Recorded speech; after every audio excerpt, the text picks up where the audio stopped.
Bonjour Charlotte, Bonjour Christelle. comment vas-tu? Je vais bien, merci. Et toi?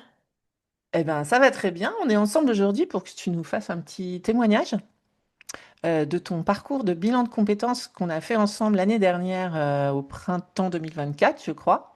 C'est ça. Et aujourd'hui, tu es là pour nous raconter un petit peu pourquoi tu as fait ce bilan de compétences, comment ça s'est passé pour toi, et j'ai envie de dire, un an après, à quoi ça aboutit, vers quelle voie professionnelle ça t'emmène. Tu es d'accord? Parfait, allons-y. Ok. Donc d'abord, explique-nous un petit peu ton contexte de départ, dans quel domaine tu travaillais, quel poste tu avais et pourquoi tu as voulu faire un bilan de compétences.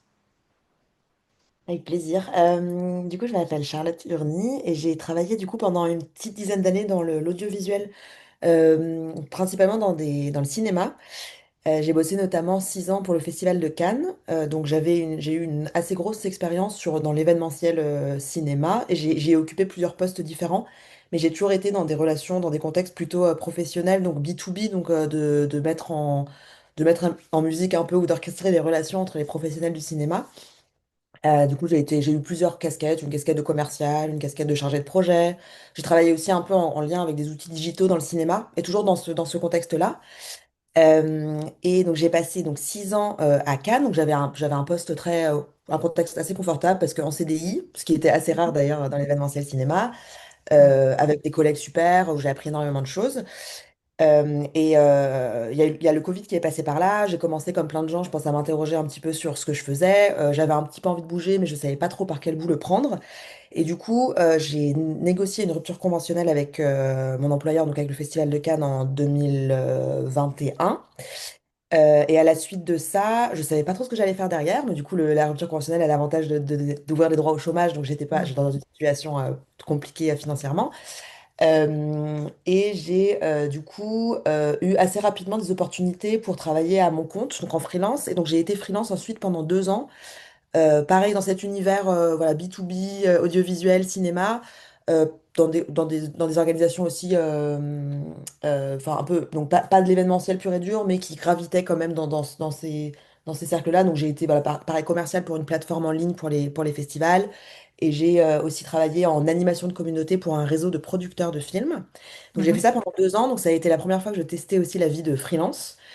J'y ai trouvé plein de chouettes choses. J'y ai trouvé aussi un peu de solitude et aussi des choses qui me plaisaient moins. Et donc pendant ces 2 années, à la fois je travaillais beaucoup et à la fois j'avais aussi la place de réfléchir. J'avais plus de place d'ailleurs que quand j'étais en CDI pour un peu réfléchir à la suite. Et c'est là où Mhm. j'ai commencé un petit peu à me poser des questions sur ce que je faisais. Est-ce que ça avait vraiment un sens pour moi? Est-ce que j'avais pas un peu fait le tour aussi un peu du secteur, des missions que j'avais? Et j'étais un petit peu, à cette époque, un peu perdue. Je pense qu'il y avait quelque chose au fond de moi qui résonnait un peu sur le fait d'avoir envie de travailler plus avec les publics, donc d'être plus en lien voilà, d'être moins dans des logiques professionnelles, mais plus d'être en lien avec les publics. J'avais toujours voulu aussi, j'avais pensé être psychologue à une époque. Enfin, j'avais toujours pensé un peu à me dire bah, comment on prend soin des autres, comment voilà, travaille dans le social. J'avais fait j'avais fait du bénévolat par exemple pour les Restos du Cœur. Donc ça avait un peu nourri aussi ma réflexion de me dire bah, est-ce que j'ai pas envie de faire des choses aussi plus en lien avec les publics et tout ça. Bref, tu Euh, étais en train de te poser plein de questions toute seule. c'est ça, exactement. Donc j'étais un peu dans mon coin à ruminer un peu et à la fois j'étais assez heureuse de ce que je faisais professionnellement, ça m'allait quand même plutôt bien. Et en même temps je sentais qu'il y avait une petite dissonance et un petit quelque chose qui frottait où je savais pas trop voilà, comment avancer par rapport à ça, quoi. Et au-delà de ça, c'était une période aussi où j'étais en pleine prise de conscience sur les sujets de transition écologique Ouais, et j'allais en venir. En et- fait, il y avait aussi des ouais, questionnements un peu existentiels sur ta place professionnelle en lien avec tes valeurs. exactement. Donc j'avais aussi ça qui frottait un peu. Et du coup, à cette époque-là, j'habitais à Berlin. Donc j'ai vécu 2 ans à Berlin là, pendant ces 2 années de freelance. Et donc il y avait aussi quelque chose d'un peu solitaire, puisque du coup je travaillais à distance avec des collègues super, mais qui n'étaient pas dans ma ville. Voilà, et du coup tout ça a créé un petit peu un besoin d'être accompagné. Et Et c'est là du que tu as recherché, du coup, quelqu'un pour t'accompagner en bilan de compétences. C'est ça, hein, Exactement, à ce moment-là. exactement. Mm. C'est ça. Et du coup, j'ai cherché un bilan de compétences. J'en avais jamais fait avant. J'avais jamais fait de bilan avec Pôle emploi ou avec l'APEC ou ce genre de choses. Enfin, c'est un peu de ça dont on m'avait parlé initialement. Et en fait, je suis tombée. Donc, quelqu'un m'a recommandé Chance, donc un programme d'accompagnement qui est assez, enfin, on va dire ambitieux et assez long dans le temps. Et ça m'allait bien de me dire de prendre le temps de faire les choses. Et du coup, on a passé 3 mois, je dirais, ensemble à peu près. Peut-être un. Oui, le bilan de compétences a duré 3 mois et après il y a eu un suivi de 2, 3 mois. Donc on va dire on est resté en contact pendant à peu près 6 mois pour que tu puisses faire cette réflexion professionnelle. Et donc maintenant, tu racontes-nous un petit peu justement comment s'est passé ce voyage, ce parcours, à quel moment, enfin, quels sont les points forts que tu pourrais dire, les moments voilà, de distinction, de wa, les moments wa où tu switches. Et voilà, raconte-nous un petit peu comment tu as vécu ce parcours. Mm. Alors, j'y suis rentrée sans vraiment, enfin, comme je le disais, sans en avoir jamais fait de bilan de compétences, donc j'avais pas forcément d'idée de ce à quoi ça pouvait ressembler. Ce que j'ai vraiment aimé dans le parcours, enfin, il y a plusieurs choses que j'ai vraiment trouvé vraiment chouette dans le parcours, c'est que déjà, on prend le temps de faire les choses, que du coup, ça veut dire aussi qu'il faut aménager du temps dans sa vie pour, je pense qu'il faut avoir aussi un peu l'esprit disponible pour faire ce genre de choses. C'est quelque chose quand même qui est assez prenant et aussi assez énergivore et qui, voilà, qui demande pas mal de réflexion sur soi-même. Donc à la fois j'étais contente parce que je l'ai fait au bon moment, je pense. J'ai aimé il y avait un côté très, on est quand même pas mal pris par la main. Il y a une plateforme sur laquelle, enfin avec Chance, sur laquelle on nous, on nous guide, enfin par laquelle on nous guide et sur laquelle on peut par soi-même travailler, faire des exercices, réfléchir à ses forces, à ses faiblesses. Ça, c'est quelque chose qui m'avait vachement marqué aussi le fait de repenser à ses envies et un peu de se dire non mais on va pas directement se dire bon bah qu'est-ce qu'on veut faire comme métier parce que c'est une question qui est hyper compliquée et je pense que pas grand monde n'est capable d'y répondre de manière très voilà très directe. Donc, ce que tu veux dire, c'est qu'il y a le temps de faire cette introspection Complètement. préliminaire. On prend le temps de savoir quelles sont tes vraies envies, tes vraies forces, tes aspirations, tes valeurs. C'est tout ça dont tu parles. Exactement. Et ça, c'est un exercice que j'avais jamais vraiment fait. Et en tout cas, pas de manière formalisée, on va dire. Et ça, j'ai trouvé que le processus était assez puissant. Et puis, du coup, avec Chance, il y avait aussi, bah, du coup, la chance d'être accompagné par une personne qui nous est dédiée, par Mhm. une coach ou un coach qui nous est dédié. Donc, moi, j'ai eu la chance d'être accompagnée par toi, Christelle. Et j'ai Mhm. trouvé que c'était aussi chouette parce que la relation qu'on a nouée était aussi assez riche et qu'on a pu aussi grandir ensemble. Et je me sentais quand même très soutenue par toi. Et du coup, j'ai trouvé que c'était agréable. Et je pense que j'ai un côté aussi un petit peu scolaire où ça me plaisait aussi d'avoir des temps où je pouvais travailler un peu de mon côté et de savoir que je te voyais 2 semaines 2 semaines plus tard ou la semaine d'après. Ça me permettait aussi de me fixer comme des Ah échéances et oui, de ça pas être mettait des seule à tourner jalons. dans mon Ouais. bocal. Voilà. Ça mettait un peu des Ça mettait jalons, déjà. des échéances où tu sais que voilà, tu as 2 semaines pour réfléchir à telle chose ou à faire tel travail en asynchrone et tu as quelqu'un voilà, qui va devoir regarder ton travail intermédiaire et faire cette séance, faire nos séances en fonction de ce que tu réfléchis ou de ce que tu explores entre les séances. Donc, c'est ça, Mm. hein. Exactement. Ouais. Donc ça, j'ai trouvé ça très précieux d'être un peu prise par la main. Par rapport à ça, et puis aussi de poser les choses, parce que je pense que j'étais aussi dans une phase avant le programme d'avoir plein de doutes ou de questionnements ou d'envie, mais sans arriver vraiment à... où ça partait un petit peu dans tous les Dans sens tous dans les ma tête, sens. et je pense que Ouais. j'avais besoin de poser les choses Mhm. avec quelqu'un un peu de neutre, d'extérieur, qui soit pas quelqu'un aussi qui soit pas dans mon entourage, parce que pour le coup, qui ont plein de bons avis et d'idées, mais de se dire que c'est bien aussi de faire ça avec quelqu'un qu'on connaît pas forcément, je crois que j'ai trouvé ça assez puissant. Et de faire confiance aussi au processus, de se dire que quand on arrive dans le bilan de compétences, on peut aussi avoir une préconception de se dire, je sais pas trop ce que ça va m'apporter, ou c'est un peu des trucs de développement personnel, enfin un peu le mauvais côté du développement personnel enfin, l'image qu'on peut en avoir et on peut y aller un petit peu de manière un petit peu sceptique ou d'avoir un petit peu peur aussi parce que ça bouscule aussi un peu.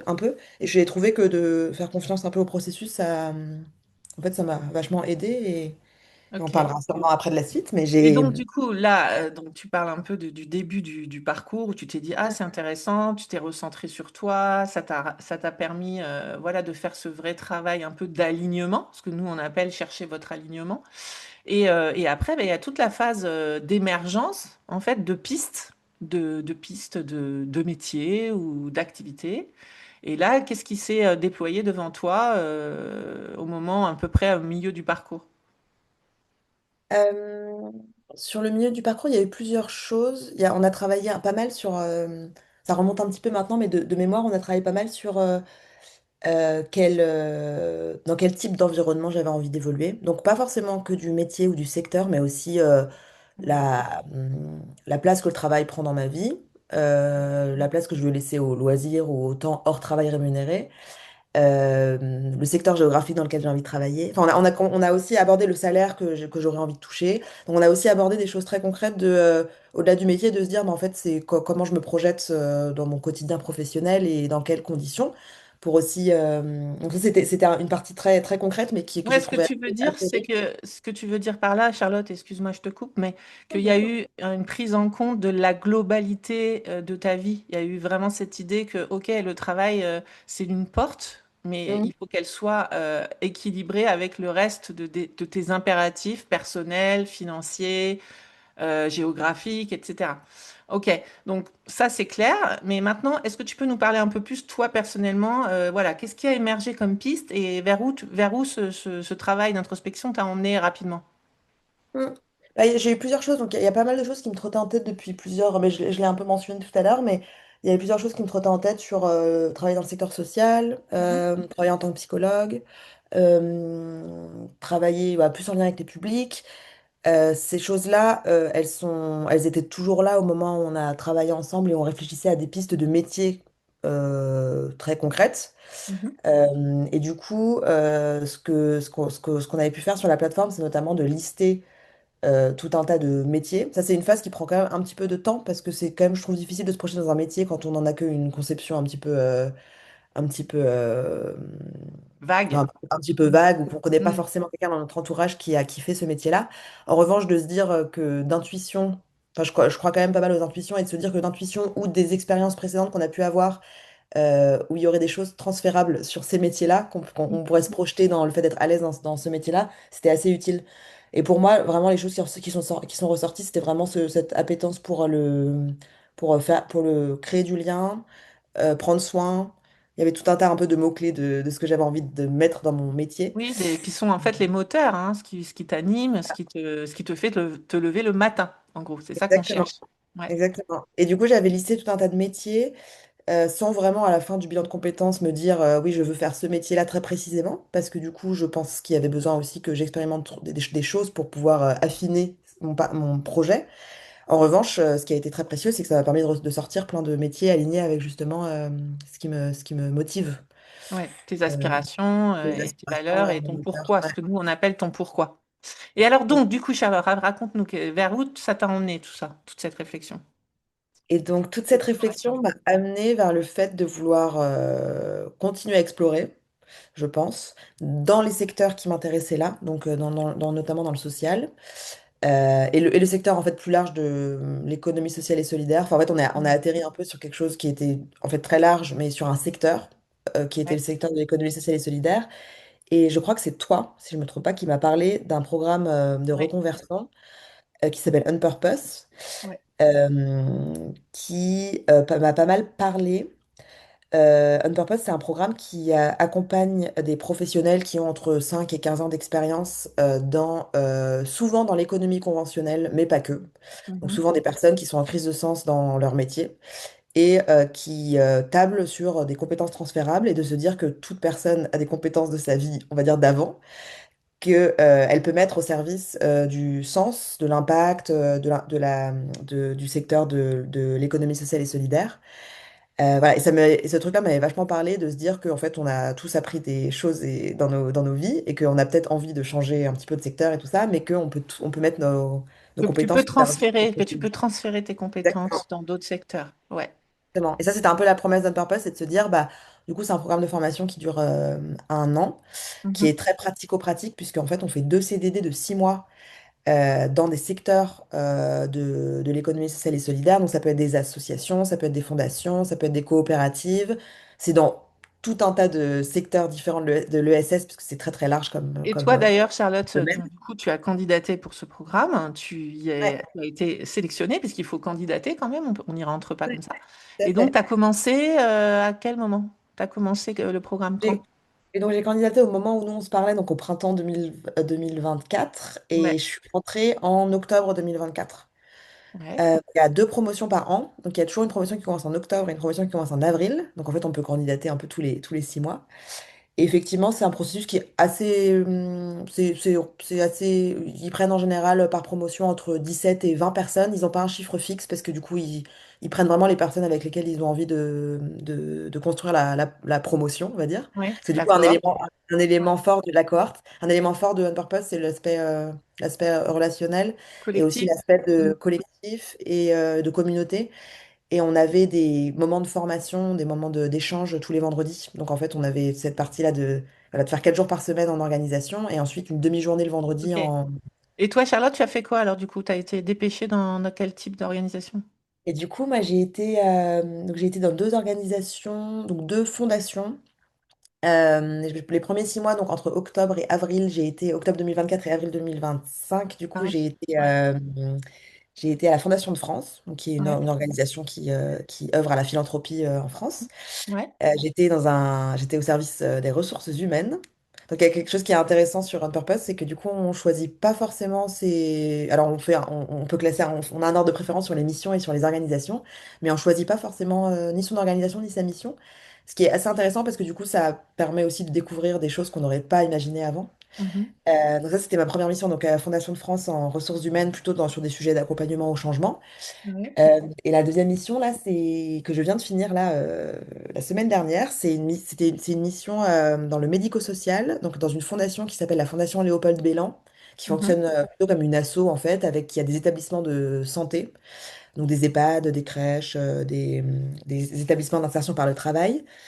Et là, j'ai travaillé sur un sujet de transition écologique qui était aussi un des sujets qui m'animait beaucoup Tout à en fait. réfléchissant Mhm. à la suite. Du coup, là, j'étais chargée de mission transition écologique. Donc, c'était comment accompagner les établissements sur une trajectoire voilà, plus durable, on va dire. Et qu'est-ce que tu Euh, dirais si tu devais résumer là, cette expérience de 1 an? Pour toi, c'était comment?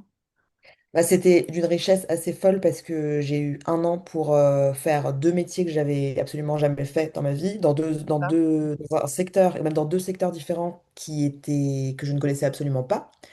Avec des personnes que je ne connaissais pas non plus. Donc ça a été une année qui a été hyper riche. Donc il y a eu l'aspect il y a eu l'aspect des missions, des deux missions là de 6 mois, qui étaient déjà des expériences en soi assez riches et diversifiées. Et ensuite il y a l'aspect formation des vendredis après-midi, où j'ai appris énormément de choses parce que l'idée d'On Purpose, c'est de nous donner à voir des petites parties de ce qu'il y a dans le secteur de l'ESS, mais en fait, c'est un secteur qui est tellement riche qu'on fait énormément de choses entre bah, un peu plutôt de l'outillage sur la coopération, à aller avoir des retours d'expérience de la part de professionnels du secteur, à apprendre des choses sur la pensée systémique, sur Ouais, donc les très très processus très riche quoi, comme d'organisation. Voilà, expérience. c'est Ouais, extrêmement riche. Et l'aspect communauté aussi était très très riche parce que du coup, c'est vraiment la force du programme de Purpose, c'est que ça fait énormément rencontrer de gens. Du coup, on développe un réseau qui est assez fou, c'est quoi. Et ça, il qui y a le donne une réseau aussi. légitimité Mm. assez importante pour la suite parce que du coup, on rencontre énormément de gens du secteur. Voilà, Euh, alors du coup, Charlotte, ce programme donc d'1 an, c'est une espèce de formation quelque part. C'est une immersion formation. Et ça a pour quand même objectif derrière de trouver éventuellement un organisme, une assoce, une ONG où travailler. Et qu'est-ce qui se passe alors du coup après? mm. Qu'est-ce qui s'est passé Euh, là, parce que tu viens de finir? ouais. Qu'est-ce que tu Bah là, fais maintenant, moi, aujourd'hui? du coup, là, j'ai fini le programme la semaine dernière. J'ai fini ma deuxième mission. Et là, j'ai la chance d'être recrutée dans ma deuxième mission, donc à la Fondation Léopold Bellan dans le médico-social. Je vais un peu changer de mission parce que du coup, je vais passer là, après un peu de vacances, je vais passer sur une mission de gestion de projet culturel à la Ok, Fondation. Donc, je vais plus être sur les sujets de transition écologique, mais sur un volet culturel. Donc, ce qui est assez chouette parce que ça a aussi fait le lien avec ma vie d'avant. c'est ça. Et en même Mhm. temps, ça coche pas mal la case de lien avec les publics que j'avais initialement quand j'ai commencé à réfléchir à ce que je voulais faire plus tard. Puisque du coup, là, mon rôle, ça va être de mettre en place des programmes culturels dans les établissements, donc en lien vraiment avec les publics qui sont accompagnés par la Fondation. Donc là, j'ai signé un CDD d'1 an, donc jusqu'en Mhm. novembre 2026. Ouais. Et très, très contente de ça. Enfin, j'ai aimé aussi tester là un peu des formats courts, de contrats relativement courts, enfin de 6 mois là. J'ai trouvé ça assez chouette. J'avais pas forcément envie de reprendre un CDI tout de suite parce que D'accord. je suis Tu as encore dans envie la phase de rester, d'exploration. ouais, t'as envie de rester mobile et dans la curiosité et d'exploration quelque part. C'est ça. Ok, Charlotte, ben écoute, c'est super ton parcours là depuis on a arrêté le bilan, c'était déjà, ça devait être, oui, fin printemps 2024. Donc là, on est en automne 2025. Et qu'est-ce que tu pourrais dire, Charlotte, maintenant, pour terminer cet entretien, de l'intérêt, du coup, de faire ce pas de côté, ce bilan? Est-ce que tu peux nous dire, voilà, pour toi, qu'est-ce que tu en dirais pour donner envie aux gens de le faire, ce pas de côté, pour ceux qui hésitent, en tout cas, de le Mm. faire? Moi, je sais que j'avais énormément peur enfin, j'avais assez peur de faire justement ce pas de côté parce que j'avais aussi en tête de se dire, bah, que j'avais la chance d'avoir un travail dans lequel j'étais quand même bien en CDI, donc assez confortable voilà, financièrement, dans une zone de Oui, confort. il y avait le courage de switcher à avoir, enfin, ce fameux moment où tu dois lâcher le connu pour aller vers l'inconnu. Exactement. Et ça m'a quand même coûté un petit peu d'effort. Et en même temps, maintenant que je suis passée un peu de l'autre côté, c'est-à-dire que j'ai évidemment toujours des questionnements et ça va continuer et c'est normal. Mais maintenant que je suis passée de l'autre côté, déjà, je me dis qu'en fait, je prenais, en fait, j'ai pas pris de risque démesuré et qu'au Oui, final, c'est en ça. fait, tout va bien. Enfin, du coup, je me suis vachement tranquillisée sur le fait de changer un peu, de réfléchir. Déjà, de réfléchir, ça n'engage à rien. Et en plus, après, de mettre en place des actions et de changer des choses dans sa vie, au final, quand on le fait bien et quand on le fait de manière un peu cadrée, avec l'aide dont on a besoin, en fait, derrière, le chemin n'est pas. Et tout va bien. En fait, il y avait Oui. vraiment ce En truc de fait, ce me que tu es en train de sécuriser. dire, c'est hyper important. Ce que tu es en train de dire, c'est que dès que tu es accompagné, Mm, les choses se font de manière beaucoup plus douce parce que il y a ce temps où on te tient la main et où on te dit, tiens, regarde, il y a quelque chose de possible de l'autre côté du pont. Bah, viens, on marche ensemble sur le pont. Et après, tu pourras, enfin, je veux dire, tu auras le choix, soit de revenir de ce côté de la berge, soit d'y aller, mais au moins tu regretteras pas d'avoir été voir de l'autre côté ce qui peut se passer. exactement. Et les choses, les gens ont tendance à penser, quand ils pensent au changement professionnel ou à la reconversion professionnelle, que les choses se font de manière brutale et que c'est une manière de sauter dans le vide, alors que je pense que tu peux témoigner du fait que c'est pas le cas. Non, c'est pas du tout le cas. Ça prend du temps et je pense qu'il faut aussi se faire confiance. Il y a quelque chose aussi de l'ordre de faire confiance un peu à ses instincts et un peu à se connecter à ses envies un peu profondes. Et je pense qu'on est aussi dans un temps, et peut-être que c'est relativement privilégié de ma part de dire ça parce que aussi j'ai fait des études, parce que voilà, j'ai pas des grandes charges par ailleurs.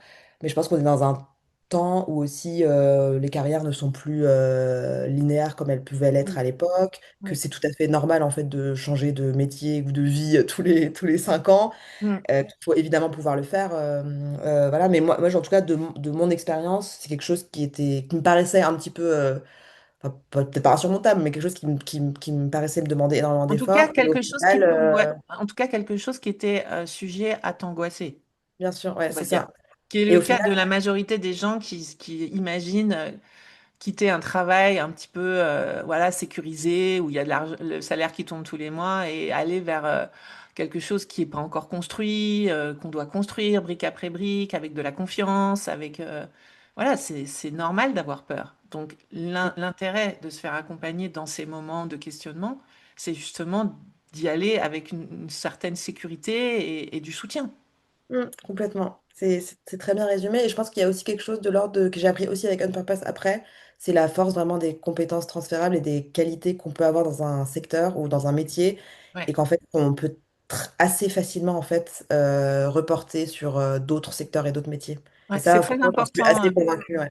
C'est très important ce que tu dis là, puisqu'effectivement, la majorité des gens qui rentrent en bilan de compétences pensent ne rien savoir faire d'autre que ce qu'ils sont en train de faire dans leur travail.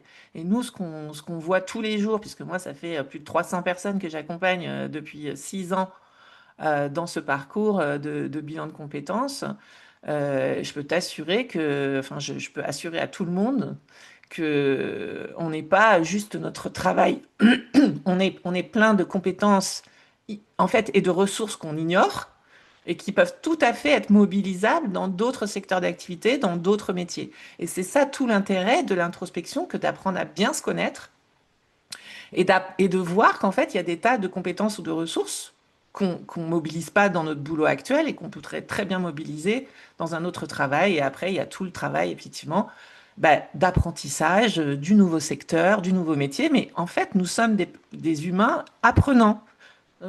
On peut apprendre à tout moment de notre vie, en fait. Donc, changer de métier, réapprendre un métier, dans la mesure où, en plus, on est aligné sur les talents que nécessite ce métier, ben, en fait, c'est OK de switcher, quoi. Complètement. Voilà. Donc, ben, merci beaucoup, Charlotte, pour ce témoignage. Et Plaisir. ben, on te souhaite le meilleur pour la suite. On te souhaite de continuer ben oui, à explorer, à rencontrer des opportunités, des personnes. Là, tu viens de sortir, voilà, en fait, d'un moment plus ou moins de transition, hein, puisque On Purpose fait ce travail en fait de transition entre des personnes qui sont, voilà, des cadres ou des personnes, on va dire, avec des compétences particulières et ils les mettent dans des secteurs plus économie sociale et solidaire. Donc, c'est comme si tu avais plus ou moins été en formation. Mais en fait, Ouais, aujourd'hui, ce que tu te rends compte, c'est que dans les différentes missions qui te sont proposées, ben, en fait, tu peux déployer les compétences pour lesquelles tu as fait des études, tu as eu des expériences professionnelles dans tout un tas d'autres secteurs que tu peux déployer dans ce secteur qui est donc plus proche de tes valeurs et de tes aspirations.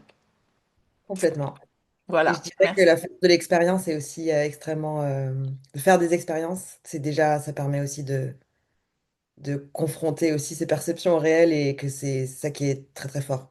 Juste Ouais. d'essayer des choses, concrètement. Oui, c'est ça, de passer à l'action, de ne De pas passer à rester dans l'action. sa tête et de faire les questions et les réponses, et souvent des réponses du genre, oui, mais non, c'est pas pour moi, je vais pas avoir les compétences, ou c'est trop loin de moi, je connais pas ce secteur, etc. C'est vraiment ce travail d'accompagnement que nous on fait en tant que consultant en bilan de compétences ou coach, c'est vraiment d'aller avec vous en dire, regarde, en fait, il n'y a pas de loup sous le lit, quoi. Tu peux Mm. essayer des choses, tu peux te faire confiance, tu peux explorer, tu as le droit d'explorer, en fait, tu as le droit de sortir de ton connu. Tellement. Voilà. Merci beaucoup, Charlotte. Merci Et Christelle. puis à très bientôt. À Je te souhaite bientôt. une très belle continuation.